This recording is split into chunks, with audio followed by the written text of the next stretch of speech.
to the United States on Saturday evening following the funeral service. I can also confirm the dates of the president's trip to the Middle East. He will travel to Saudi Arabia, Qatar, and the United Arab Emirates from May 13th until May 16th.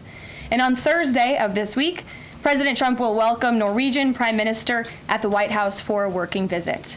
The two leaders will discuss trade and regional security. This will be the 13th head of state visit of President Trump's term already. At the border, President Trump continues to deliver on his promise to make America safe again. The Wall Street Journal captured the Trump effect in a recent article. Border crossings grind to a halt as Trump's tough policies take hold. U.S. Customs and Border Protection recorded its lowest southwest border crossings in history in March, and we're seeing the same successes at our northern border. Here's how the New York Post put it.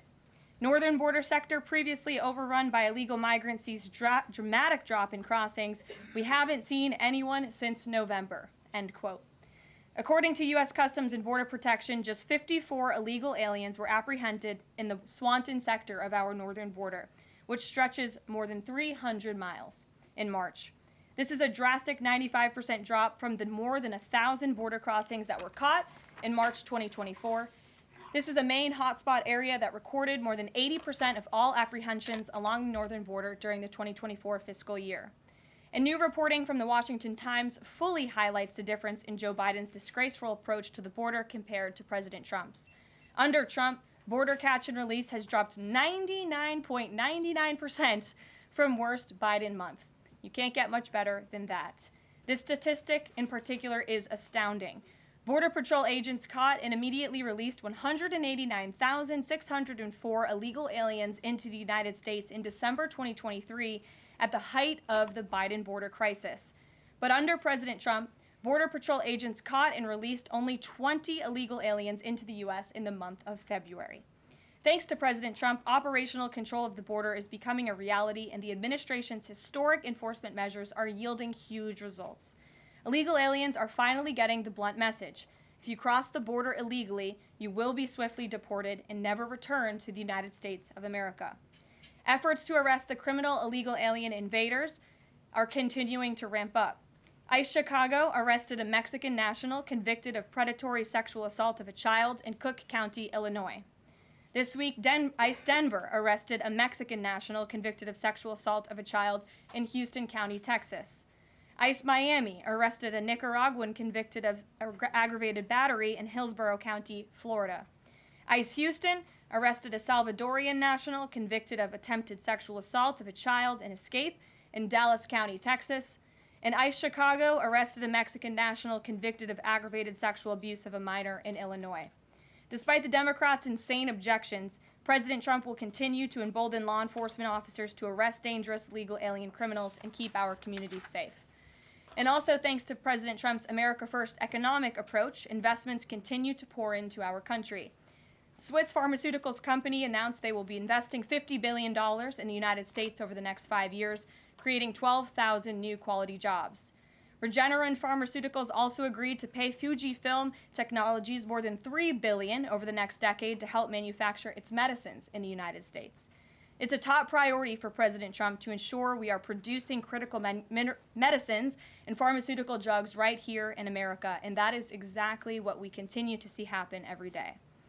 In other news, the Trump administration has announced we will put an end to Joe Biden's illegal student loan bailout attempts. No student loan has been referred to collection since March of 2020. That comes to an end. On May 5th, the Department of Education will resume involuntary collections for borrowers with defaulted federal student loans. The student loan portfolio controlled by the federal government is nearly $1.6 trillion, but fewer than 4 out of 10 borrowers are in repayment. This is unsustainable, unfair, and a huge liability for American taxpayers. Debt cannot be wiped away. It just ends up getting transferred to others. So why should Americans who didn't go to college or went to college and responsibly paid back their loans pay for the student loans of other Americans? The Trump administration will never force taxpayers to pay student loan debts that don't belong to them. Student loan borrowers need clarity, and we're finally giving it to them. Borrowers will now be clearly expected to repay their loans, and those who default on their loan obligations will face involuntary collections.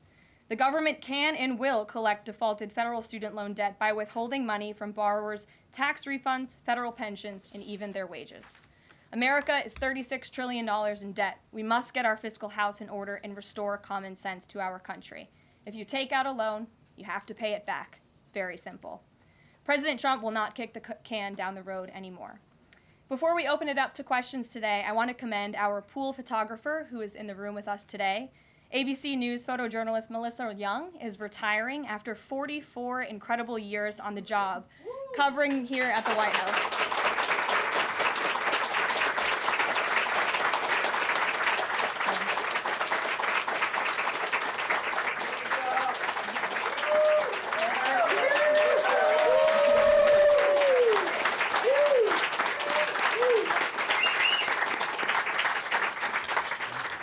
Melissa, congratulations. You have the largest round of applause I've ever heard in this room. So there's something we can all agree on, and you've had an incredible career here covering the White House. So congratulations to you, and we hope you enjoy retirement.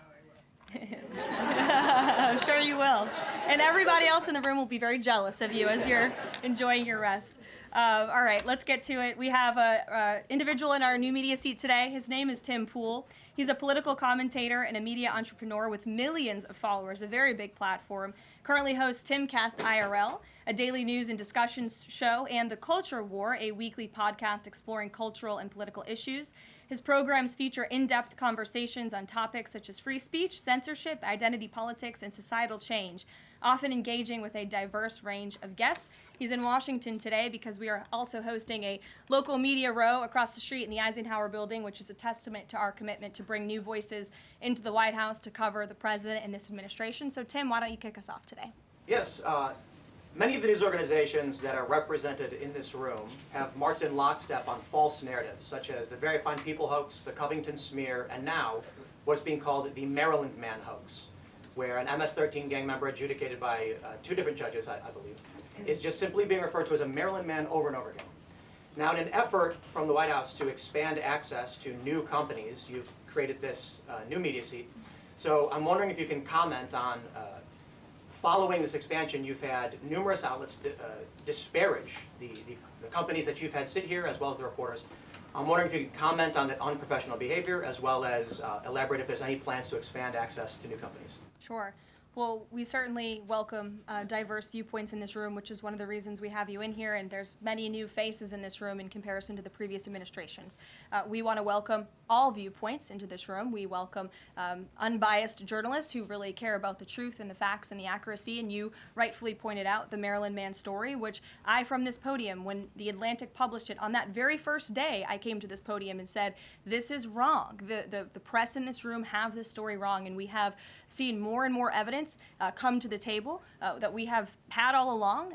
We were always right. The president was always on the right side of this issue to deport this illegal criminal from our community. And it is despicable to see the media continue to refer to this individual as someone who is just a peaceful man living his life in Maryland. This was and always has been an illegal criminal, an MS-13 gang member, and a designated foreign terrorist. And the administration maintains our position to deport these individuals from our communities. So thank you for being here, Tim. It's great to see you.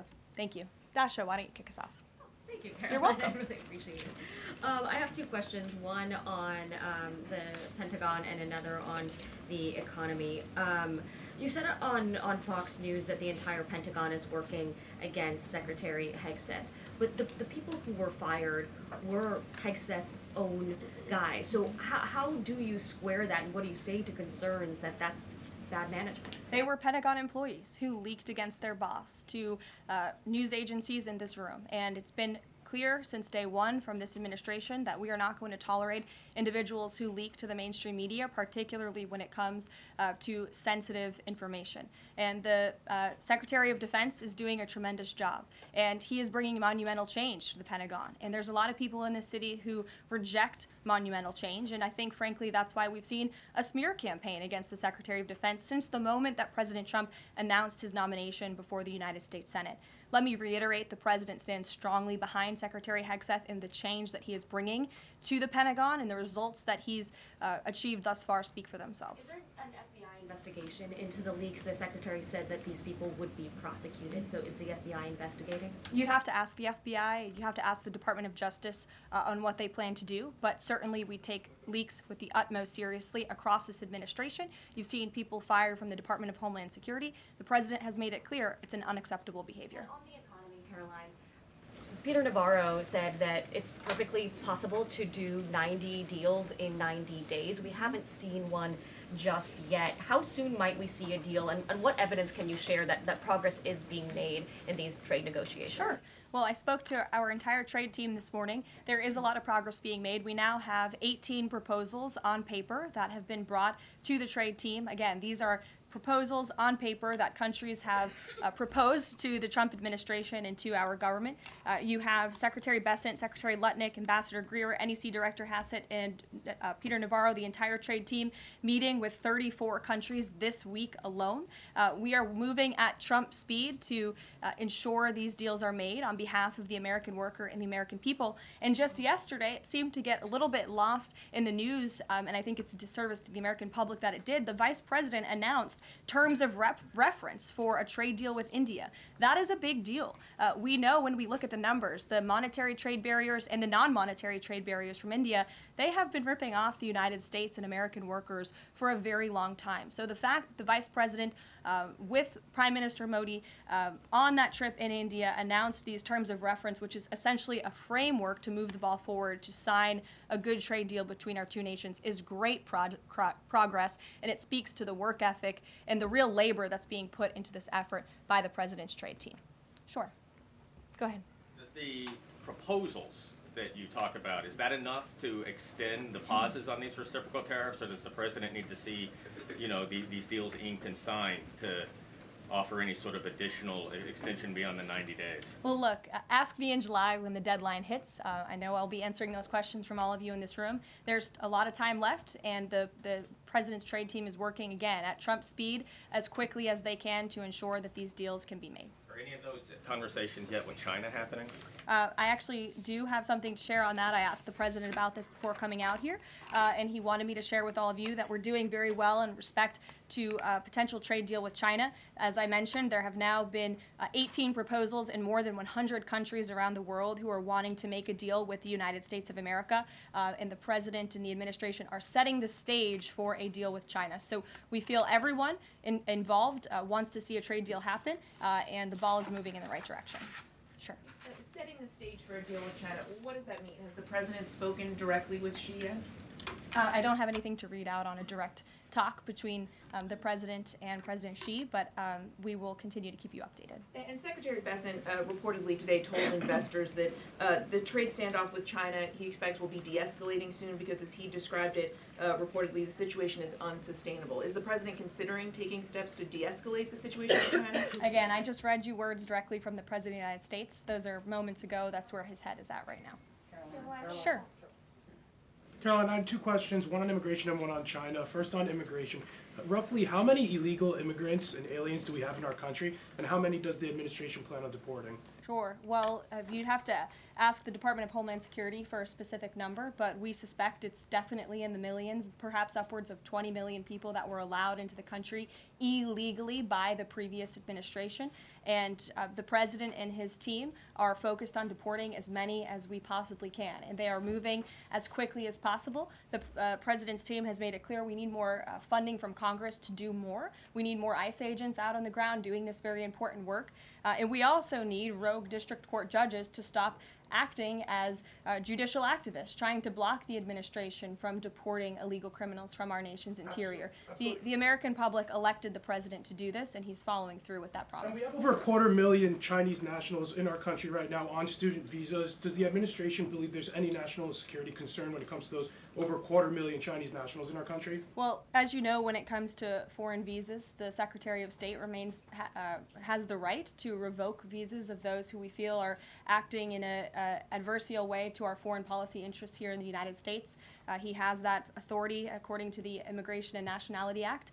So I would defer you to the State Department for any individual case, but they are looking at individuals who are given the privilege of being on a visa in our country, and if they are acting, again, adversarial to our foreign policy interests, their visa can be revoked, and they should be aware of that.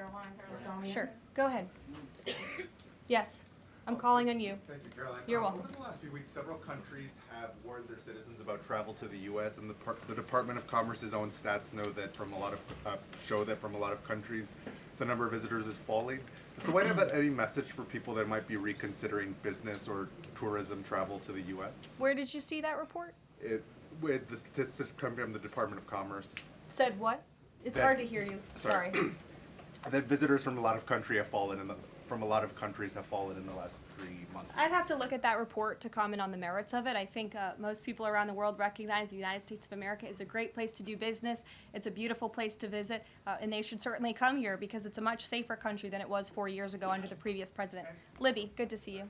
Caroline, a question about this upcoming announcement from HHS to ban food dyes. During the first week of the administration, the FDA announced that it's pulling its plan to ban menthol cigarettes. So 2 questions for you. How do you square a ban on menthol cigarettes being pulled and then announcing this ban on food dyes? And then how does the president feel about this upcoming ban that RFK is going to announce? Sure. Well, look, the Secretary of Health and Human Services, the president nominated him because he trusts him to make this country healthy again. It's not just a slogan. It really is a movement that has broken ground across the country. There's millions of people who believe in RFK Jr., Secretary Kennedy, and what he's doing. I don't want to get ahead of HHS with this historic announcement later and the details of it, but obviously the Secretary feels that he has reason and evidence to announce the ban on artificial dyes later, and I'll let him speak to that this afternoon. Phil. The president started the process of reclassifying more than 50,000 federal employees as Schedule F. We've already seen him march through a number of government agencies. I'm curious, should we expect mass firings, or is this a case-by-case approach, a scalpel or a sledgehammer? Well, look, as you saw on Friday, the president put out a statement about it. The Office of Personnel Management reclassified workers. They're now called scheduled policy/career. And all the president is trying to do is ensure that federal workers are being held accountable for corrupt behavior. If they are engaging in corruption as a government worker, they should no longer have their job. I think that's pretty common sense. He also believes that bureaucrats should be acting in accordance to the will of the American public, who duly elected this president. Not just this president, but all future presidents. If you work for the government, you should be adhering to the will of the American public and advancing the administration's goals and interests. And if you are not doing that, then you should go find another job whose interests you align with. So as for specific firings, I would defer you to the specific agencies, but the president in this move and Office of Personnel Management, it will make it easier to get rid of rogue bureaucrats who are engaging in corruption. And then another quick question about Sure. Google, real quick. A federal court ruled last Thursday that Google's dominance of online advertising and ad tech markets violated U.S. antitrust laws. I know the president has spoken to a number of folks in big tech, and Google's CEO was even at his inauguration. I'm curious, what is the president's reaction to that court ruling? I'll have to ask him, and I'll get back to you, Phil. Thank you, Caroline. You're welcome. John. Thanks a lot, Caroline. Some economic questions for you. Kevin Hassett has been a key economic advisor to the president in both of his terms. In 2022... And he still is. And he still is. He was just in my office. Absolutely. In 2022, he said that the independence of the Fed is super important. That's a direct quote. Is that something that the president subscribes to? Does he still believe in the independence of the Federal Reserve? Well, look, I think the president has made his position on the Fed and on Powell quite clear.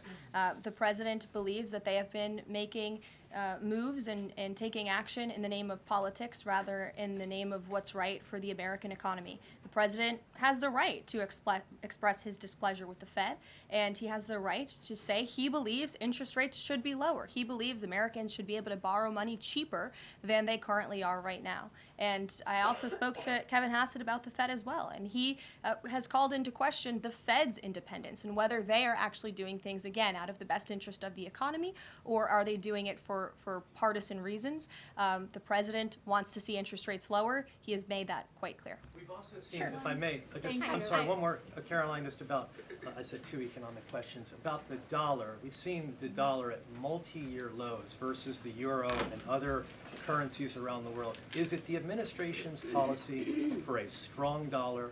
How does it view the dollar versus other currencies around the world? The president wants to see the dollar remain as the world's reserve currency for our long-term fiscal stability and our economic growth. He's been quite clear about that. Sure. 2 questions. And then to the woman behind you, who I haven't seen before, welcome. Go ahead, Mary.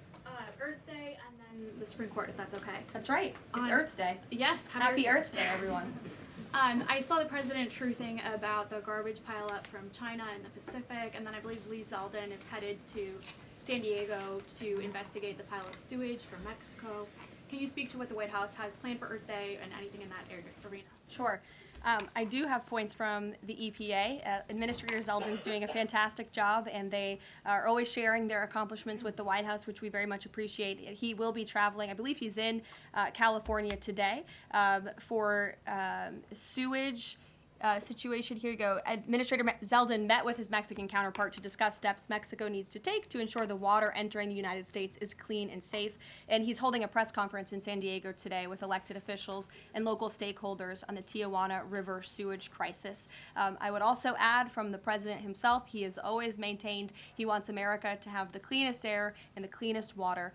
And we want to do what's right for our environment and for our earth. And a lot of that is making sure that we have clean and sustainable energy, and we know that we produce natural gas cleaner and more efficiently than any country in this world, and the president wants to see that continue. Thank you. And then on the Supreme Court, I know the court is hearing a case dealing with parents who don't want their kids having to read gender ideology books in schools. Can you comment on that case and what the Trump administration hopes to see come from that? Sure. We hope the Supreme Court will do the right thing, and the president has been very clear. He stands on the side of parental rights, and he believes strongly that parents should have a greater say in their children's education and the content, if you will, that children are being exposed to in our public school system. Sure. Go ahead. Caroline, thank you. Hi. I'm Karoline Leavitt with World News Group. The administration ended some temporary protections for Afghans, including several hundred Christians who have been punished by the Taliban. Is the president considering any exceptions for Afghans who could face death or torture if they return to their home country? So let's just be clear about one thing. We didn't end that proactively. It expired, and it's because the previous administration illegally paroled millions of people, or hundreds of thousands of people, into the country, and then gave them temporary protective status, which again is a temporary status. It's not a permanent status in this country. And if there are individuals here who came in through the Biden administration who want to claim asylum, there is a legal process to do that, and those cases will be adjudicated by a judge on a case-by-case basis. We have a legal immigration process in this country for a reason, and all this administration is trying to do is effectuate that. Reagan. Thank you, Caroline. I have 2 questions for you Sure. on immigration. March deportation numbers were down slightly from the same time period last year. SCOTUS recently ordered a pause on deporting Trinidad members with the Alien Enemies Act. I'm curious what other tools the administration is looking at to boost those deportation numbers. Sure. Well, we are obviously complying with the court's order. However, it was a temporary pause. The Supreme Court basically said, sit tight, and they will follow up with an order, and we're confident that the Supreme Court will rule on the side of law and recognize the president absolutely has the executive authority to deport foreign terrorists from our nation's interior under the Alien Enemies Act.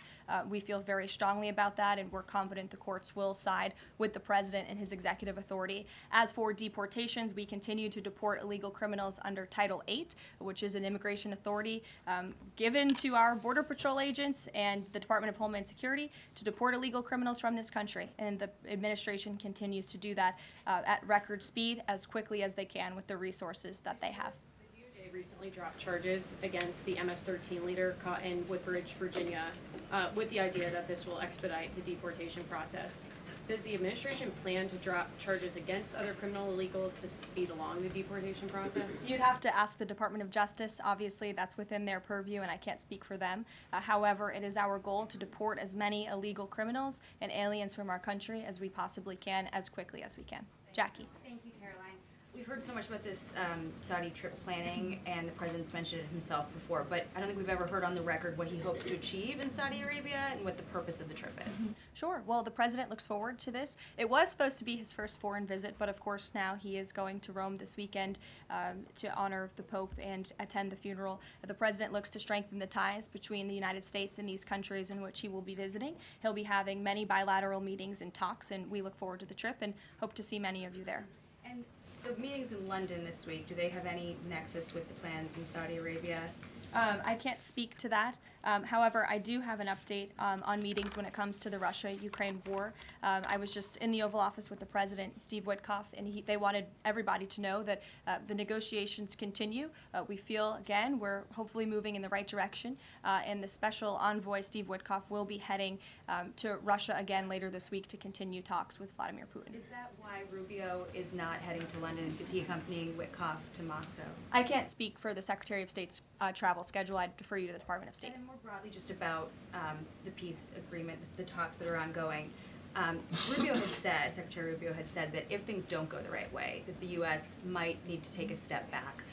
What does stepping back look like? Is that a step back from brokering peace, or would that imply a broader withdrawal from U.S. support for Ukraine and the war? Look, I think it would be unwise for me to broadcast that from this podium. Ultimately, that's a decision for the president to make, but he's made it very clear he wants to see peace, he wants to see this war end, and he wants to stop the killing on both sides of this war, and he's been very clear about that for quite some time, and he has grown frustrated with both sides of this war, and he's made that very known. Karoline, Brian. Thank you, Caroline. Last week, the president talked about nonprofit groups, specifically taking on crew, and he hinted that there could be further actions taken against nonprofits. Does the White House have any plans for any sort of actions against NGOs, nonprofits, or other similar groups? Is any of that coming up? Is that being worked on at this time? I'll have to check in with our policy team and get back to you. Sure. Thank you, Caroline. Travis Gilmore with the Epoch Times. Are some colleges using taxpayer funds to further political agendas? And what is the administration's response to Harvard's lawsuit? Sure. Well, the president has made it quite clear that it's Harvard who has put themselves in the position to lose their own funding by not obeying federal law. And we expect all colleges and universities who are receiving taxpayer funds to abide by federal law. It's quite simple. And the president made it clear he's not going to tolerate violations of federal law. He's not going to tolerate illegal harassment and violence towards Jewish American students or students of any faith on our campuses across the country. And so we will be responding to the lawsuit in court. And again, it's quite simple. If you want federal dollars, obey federal law. And just to quickly follow up on China, any response to reports that China is targeting U.S. trade allies with potential retaliatory measures for supporting U.S. agendas? I think the numbers and the sheer number of countries that have reached out to the United States and reached out to this administration to cut good trade deals speak for themselves. The entire world knows that they need the United States of America and they want to do business here, and so we'll stay focused on cutting good trade deals on behalf of the American worker. Stephanie. Thank you, Caroline. Can you give us any additional details from the president's call with Netanyahu today? I did speak to the president about it. It was a good call. They spoke particularly about Iran and the negotiations that are underway with Iran and the United States. And the president has made it very clear repeatedly, but I'll reiterate, there is no daylight between the United States of America and the state of Israel. He stands strongly behind our ally. He's made it quite clear when it comes to Iran that we want to see a deal, and Iran has a choice to make. But the president has also made it very clear, and he reiterated that in his call with Prime Minister Netanyahu today about the need for Iran to never obtain a nuclear weapon. I do have one more bit of news that I would like to share with all of you. Just give me 1 second to find it. And it's in regards to the terrorist attack that took place in India earlier today. The president has been briefed by the National Security Advisor, and he's being kept up to speed as more facts are learned. What we know already is dozens were killed and even more were injured in a brutal terrorist attack in a popular tourist location in South Kashmir. President Trump will be speaking with Prime Minister Modi as soon as he possibly can to express his heartfelt condolences for those lost. And our prayers are with those injured and our nation's support for our ally, India. These types of horrific events by terrorists are why those of us who work for peace and stability in the world continue our mission. So we'll give you a readout of that call later this afternoon. There's a lot of work to be had. You may hear from the president later this afternoon as well, and we'll see you all later. Thank you. Were any Americans among those dual American citizens? We'll keep you posted. Yeah, thanks.